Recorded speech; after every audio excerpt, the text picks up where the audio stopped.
Okay, the first exercise of this set is a seated good morning. So you could have the weights up at your chest or racked up behind on the upper shoulders just below at the base of the neck. I like this variation because it helps load my spine a little bit more. And then simply you're going to pitch the torso forward until you start to feel your bum getting light in the seat, and then pitch it back. Think nice and long, right from the butthole through to the top of the head.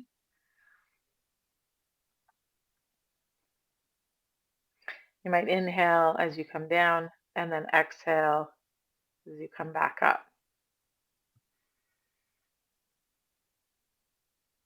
There's nothing wrong with sitting more to the front of the chair so that as you pitch forward, you feel the weight come into your legs, and then press the legs into the ground as you pitch the torso back. The next exercise is going to have the weight come between our ankle bones, so you don't want it set too far forward. We're going to grab that weight and pull it towards our chest, bending our elbows to help kind of fold us up and forward. And then we're going to start by rolling our pelvis back onto our legs. Arms start to straighten, and we want to roll up vertebra by vertebra. And then we're going to let the weight pull us down, bringing the chin towards the breastbone, but then the breastbone moves away, and we round ourselves back down. Trying to feel for kind of moving through each notch of the spine as we fold back up and over the legs and as we roll back up. Use the weight to counteract and help you get into some of those little sticky spots of the spine, or where you feel like the spine moves like as a chunk through several vertebrae instead of one at a time. So play with like arms straight or starting to bend the elbows.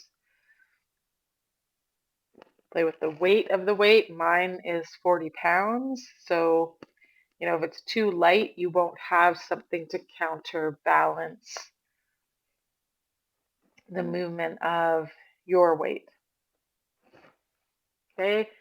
The next exercise are halos, and this can be done again with a kettlebell or with a dumbbell. If you're going to use a dumbbell, hold the dumbbell with the head of each dumbbell in a hand, so your hands are, a half a foot apart.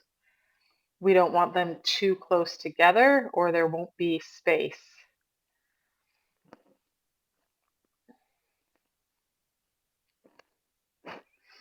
So I've got the bell of the kettlebell in one hand and then the handle in the other.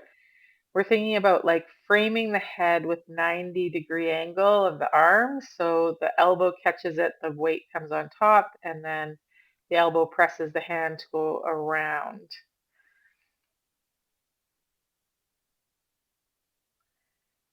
So think having the elbow forearm catch, and then we pass it over to the other side. But really think of like the elbows being what lead this motion and frame the head.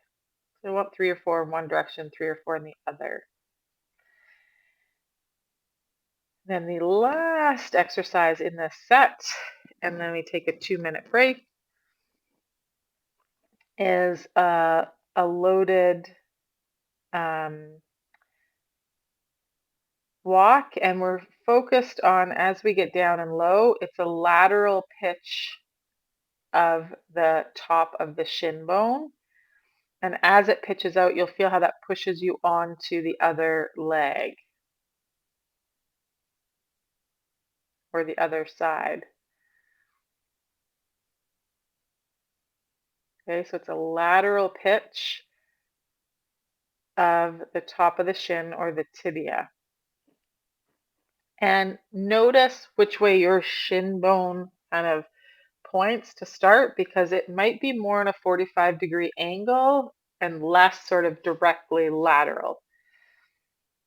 But there should be the feel of it transferring you onto the other leg. Now you got your break. Enjoy.